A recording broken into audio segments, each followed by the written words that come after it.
Bienvenue dans cette seconde vidéo de la série DVWA. Si vous souhaitez obtenir de l'aide pour l'installation de l'application, je vous invite à aller visionner la première vidéo de la série où j'effectue les différentes étapes de l'installation. Dans cette seconde vidéo, je vais démontrer l'exploitation de la vulnérabilité Command Injection, injection de commande en français. Celle-ci, elle permet à un attaquant d'exécuter indirectement des commandes shell sur le serveur qui héberge l'application web. Cette attaque, comme plusieurs autres, passe par des fonctionnalités de l'application qui utilisent des entrées utilisateurs pour fonctionner, et qui peuvent donc être manipulées par ce dernier. Il est toujours important d'être très vigilant vis-à-vis des données fournies par l'utilisateur et de les traiter avec grande prudence. Pour démontrer cette vulnérabilité, je me connecte à l'interface de l'application avec les identifiants par défaut qui sont pour le moment inchangés, donc admin et password. Je vais commencer par le niveau de vulnérabilité le plus bas, c'est-à-dire Low. Donc pour cela, je me rends dans l'onglet DVWA Security et je sélectionne le niveau le plus bas. Je clique ensuite sur le menu approprié à gauche pour la commande Injection et j'observe la fonctionnalité proposée par l'application.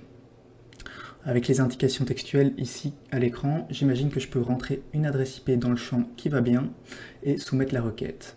Je peux par exemple essayer l'adresse des serveurs DNS de Google 4x8 et submit le formulaire. Et on peut voir que l'application me renvoie un résultat qui laisse sous-entendre que le serveur DNS de Google répond au ping. À partir de là, je peux essayer de comprendre ce qu'il se passe derrière pour obtenir ce retour à l'écran. Donc je remarque que si j'exécute moi-même la commande ping dans un shell, avec la même IP, en fait j'obtiens un résultat très similaire à ce qui me renvoyait dans la réponse du serveur. J'imagine donc que le serveur a lui-même exécuté la commande ping avec l'entrée utilisateur fournie dans le champ juste ici et m'a ensuite renvoyé le résultat de cette commande. Je peux également essayer de rentrer un nom de domaine et voir ce qu'il en résulte.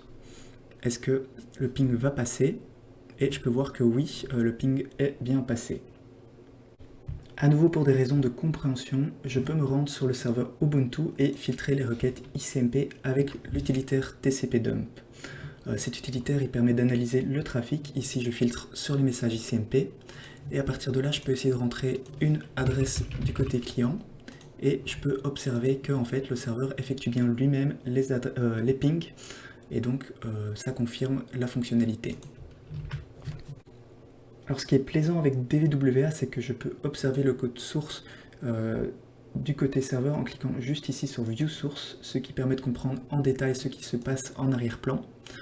Le code source affiché dépendra du niveau de difficulté configuré au début de la vidéo. Moi je suis en low actuellement, mais j'augmenterai par la suite. Donc dans le cas où le formulaire est envoyé, la variable target est peuplée avec le paramètre IP, donc ce que l'utilisateur a rempli, et il y a ensuite une vérification de l'OS qui est faite. En effet, DVWA peut être installé également sur Windows et la commande à exécuter pourra varier en fonction du système d'exploitation. L'option "-c" dans le cas de Linux permet de spécifier le nombre de pings à effectuer. S'il n'est pas spécifié, le ping est infini en fait. La fonction shellExec, elle permet d'utiliser le shell de la machine Ubuntu pour exécuter la commande qui suit, et en cas d'erreur, elle renvoie nul.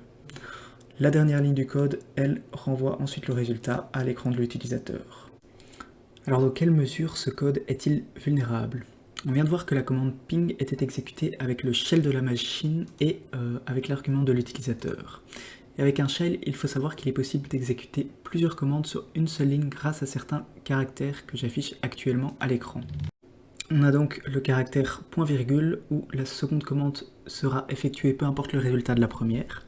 Le double esperluette où la seconde commande sera effectuée seulement si la première a réussi, et enfin la double barre verticale où la seconde commande sera exécutée seulement si la première échoue.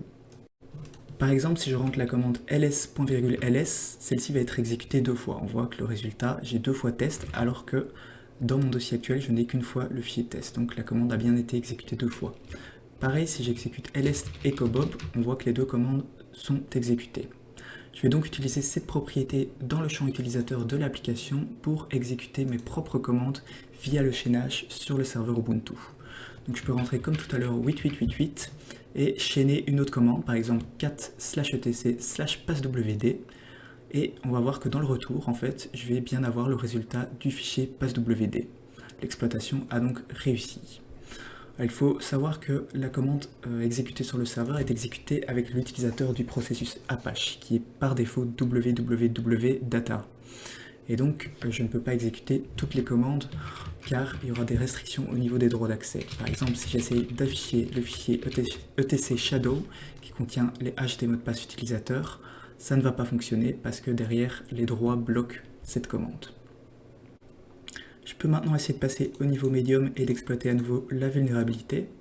Donc dans un premier temps, je vais rentrer la même commande qui m'a permis d'afficher le fichier passwd tout à l'heure. Je vais la copier-coller, ça sera plus simple. Parce qu'en fait, on voit que ça ne fonctionne pas. Je peux essayer avec le caractère double esperluette. Ça ne fonctionne pas non plus. Alors on va essayer avec la double barre verticale. Pour rappel, la double barre verticale, la seconde commande est effectuée seulement si la première échoue. Sauf qu'ici, la première, en fait, elle fonctionne. Donc la deuxième ne sera pas effectuée. Mais si je fais en sorte que la première rate, je peux tenter d'exploiter à nouveau la vulnérabilité. Par exemple, je rentre n'importe quoi, donc le ping ne va pas fonctionner, et je rentre ça, donc la deuxième sera effectuée. Donc on voit en fait que le caractère double barre verticale n'a pas été filtré et permet toujours l'exploitation. Et si j'observe le code, je peux voir en effet que il y a des caractères qui sont blacklistés, le double esperluette et le point virgule, mais la double barre verticale a été oubliée. Alors je passe maintenant en niveau high pour exploiter à nouveau cette vulnérabilité. Je vais rentrer tout d'abord les mêmes caractères que j'ai rentrés pour le niveau médium, et je vais essayer d'envoyer ça. Et je peux voir que la vulnérabilité est directement exploitable, avec les mêmes caractères.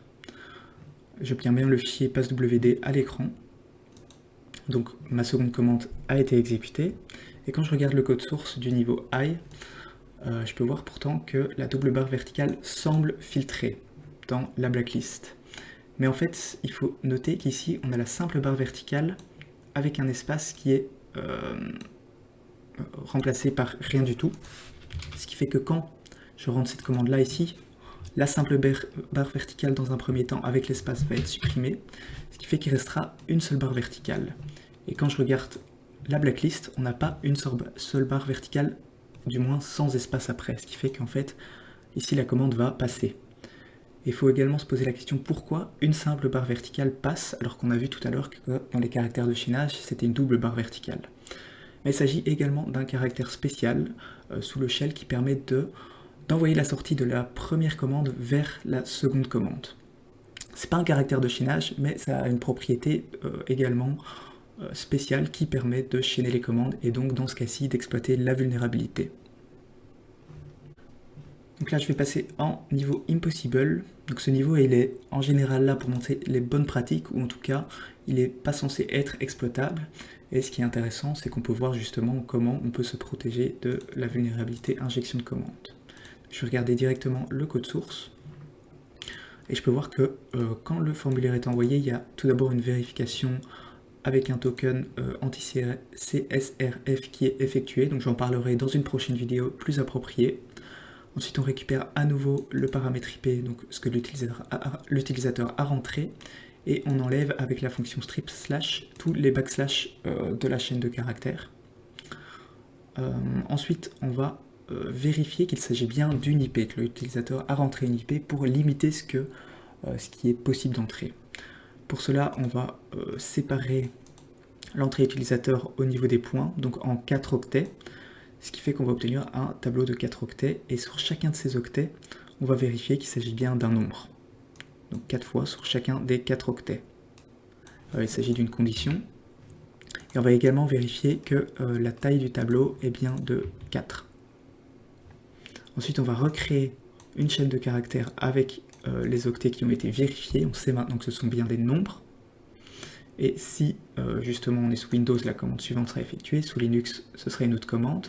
Et on renvoie le résultat à l'utilisateur. Sinon, on renvoie une erreur. Donc il faut bien que l'entrée utilisateur soit une IP, en fait, avec ce qui est là, on vérifie qu'il s'agit d'une IP et rien d'autre. Ce qui fait que dans le cas des caractères de chaînage ou des caractères spéciaux qui permettent également d'exécuter une commande et d'exploiter la vulnérabilité, ceux-ci seront filtrés par les fonctions isNumeric. Et donc, on ne pourra pas exploiter la vulnérabilité. Je peux essayer de rentrer voilà, un petit peu tout ce que j'ai rentré depuis le début ici déjà, avec une double barre verticale, une simple barre verticale, un double esperluette. On voit que tout est filtré, je peux continuer mais je ne vais pas le faire parce que je sais moi-même que c'est déjà filtré. Donc l'idée principale derrière cette protection du niveau Impossible, c'est de limiter au maximum la fonctionnalité à ce pourquoi elle est prévue. Si on vérifie bien qu'il s'agit juste d'une IP, donc les noms de domaine ne passeront plus, c'est un choix du côté du développement, mais on limite vraiment au maximum la fonctionnalité et on filtre les entrées utilisateurs. Donc je tiens à rajouter qu'une autre fonction aurait pu être utilisée notamment pour rendre plus simple le code et plus flexible les entrées utilisateurs tout en s'en protégeant. Donc c'est Escape Shell Arc qui sécurise une chaîne de caractères en ajoutant des simples guillemets autour. Les simples guillemets de la chaîne de caractères, donc qui font partie de ce que l'utilisateur a rentré, sont eux échappés par le caractère backslash. Donc pour démontrer cela, je me trouve du côté du serveur Ubuntu et je vais modifier le code du niveau low pour rajouter cette fonction et pour vous montrer par la suite que le code n'est plus exploitable. Donc, je rajoute la ligne ici et je vais me rendre à nouveau sur la Kali Linux, configurer le niveau low et me rendre sur la command injection. Je vais rentrer par exemple ce que j'avais rentré au tout début pour essayer d'exploiter et je vois que ça ne fonctionne pas.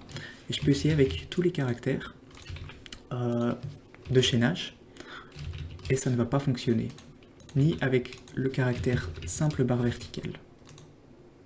Et donc voilà, c'est une façon également de s'en protéger. Donc pour résumer les différents niveaux d'exploitation de l'injection de commande, on a vu qu'avec le niveau low, il n'y avait aucune vérification ou filtrage de l'entrée utilisateur, ce qui n'est jamais souhaité lorsque justement des entrées utilisateurs sont utilisées dans le code serveur. Le niveau médium a permis de mettre en évidence qu'un filtrage partiel des caractères permettant l'exploitation ne suffit pas et qu'il faut se renseigner sur toutes les possibilités d'exploitation. Et finalement, le niveau high a permis de montrer que filtrer tous les caractères fautifs, s'ils sont nombreux, peut mener à des erreurs d'inattention dans le code et que justement si des fonctions existent avec le langage PHP dans ce cas-ci pour se protéger, il vaut mieux les utiliser par simplicité plutôt que se casser la tête à essayer de filtrer soi-même chaque caractère au risque de faire des erreurs. Donc voilà, j'espère que cette vidéo vous aura un petit peu éclairé sur l'injection de commandes. Je vous invite à me retrouver dans la prochaine vidéo. Salut!